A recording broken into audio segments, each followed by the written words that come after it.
Good morning, everyone. I am Gabriela Rajan from Tech High Tech Engineering College, doing my final year civil engineering, and my final year project is based on experimental study on geopolymer concrete incorporating GGBS. I have done my project in SERC CSIR, and my external guide is Dr. C.K. Madheshwaran, sir from A-Star Lab of SERC. He is a principal scientist working in a seismic lab, and my internal guide is Mrs. Ramya ma'am. Objectives of my project. The main objective of my project is to study the compressive strength and the workability properties of geopolymer concrete when ground granulated blast furnace is added in the presence of alkaline solutions of sodium hydroxide and sodium silicate. And the molarities of the solutions are changed as 3 molar, 5 molar, and 7 molar. And the last is to compare the results with Portland pozzolana cement. Introduction. The term geopolymer concrete was coined by French scientist and engineer Professor Joseph Davidoids in 1970. Geopolymer concretes are a class of new concrete based on an eco-friendly non-Portland cement based material, and compressive strength results from 15 to 80 megapascal, and they are also known as mineral polymers, inorganic polymer glasses, alkaline bonded ceramics, alkaline ash material, soil cement, and zintal cement.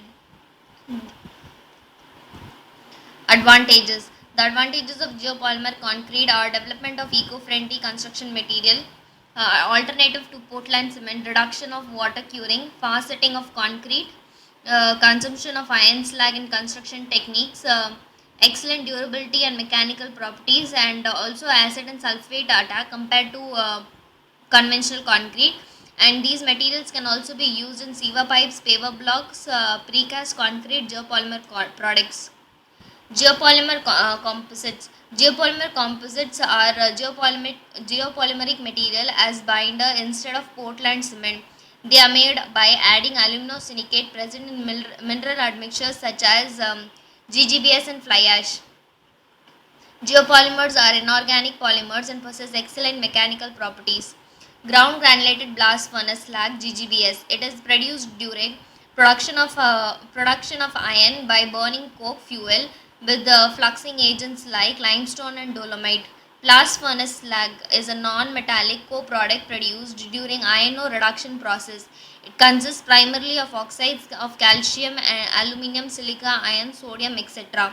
GGBS is glassy and granular material formed when blast furnace slag is rapidly cooled by water immersion and is pulverized to a fine cement-like material. Materials used in the project is I've used 53 grade cement, Portland pozzolana cement, fine aggregate of 2.63 mm, and coarse aggregate of 10 mm size, and GGBS was ordered from Quality Polytech which is in Bangalore. It is the slag from iron industry plant, and alkaline solutions of sodium hydroxide and sodium silicate are used with distilled water. Production technology of geopolymer concrete. First, high alkaline solution is created by adding sodium hydroxide pellets and sodium silicate with distilled water, which is then added with GGBS and the aggregate to form concrete, and then the specimens are casted. Properties of GGBS and cement. Physical properties such as fineness of PPC is 306, whereas for GGBS it is 400. Consistency in percentage, it is 31 for PPC. Setting time is initial setting time for PPC it is 55, and for final it is 100 minutes. And for specific gravity it is 3.15 for PPC and 2.90 for GGBS. These are the sodium hydroxide pellets which have been used. Methodology of my project is a collection of materials, preparation of solutions, casting of concrete, and testing. Mix ratio, as you can see, both are of M30 concrete, but for GPC and PPC you can see a difference in the ratios. This is because for GPC geopolymer concrete there is no Indian standard code that is being followed. So, like for GPC, it is 1 is to 1.31 is to 2.16 based on American Standard Code, and for PPC, it is 1 is to 2.46 is to 2.8 based on Indian Standard Code, and the chemical ratio is 1 is to 2 is to 7.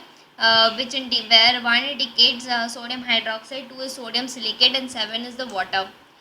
Mixed design. There are three mixed designs in my project. One is for GPCA, which indicates 100% of GGBS, replacing cement, and GPCB, it is 75% of GGBS and 25% of metakaolin, replacing cement, and the third is PPC, that is 100% of cement.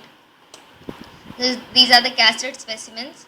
As you can see in the compression test results, the 7 molar 28-day test results gives the highest strength as compared to PPC, and 3 molar. For 3 molar it is 46 megapascal, and for 7 molar it is 60 megapascal, and compared to PPC it is only 40. This is the CTM compression testing machine. Failure patterns. Compression test results. As you can see, PPC has gained M40 as per the mixed design of Indian Standard Code, and for geopolymer concrete, it has gained nearly 20 kilonewtons extra. So it is nearly 60 megapascal for 28 day of 7 molar solution specimens. Next is the test setup for split tensile strength.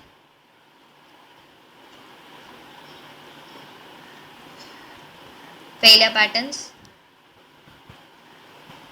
As you can see, for the split tensile strength for GPCA is 6, for GPCB it is 2, and for PPC it is 4. As you can see, the comparison of GPCA and GPCB, the GPCB mix gives a very low strength as metakaolin. So because of metakaolin, so we can see that addition of GGBS to geopolymer concrete gives extra strength when compared to metakaolin, and for PPC it is 4. This is the graph.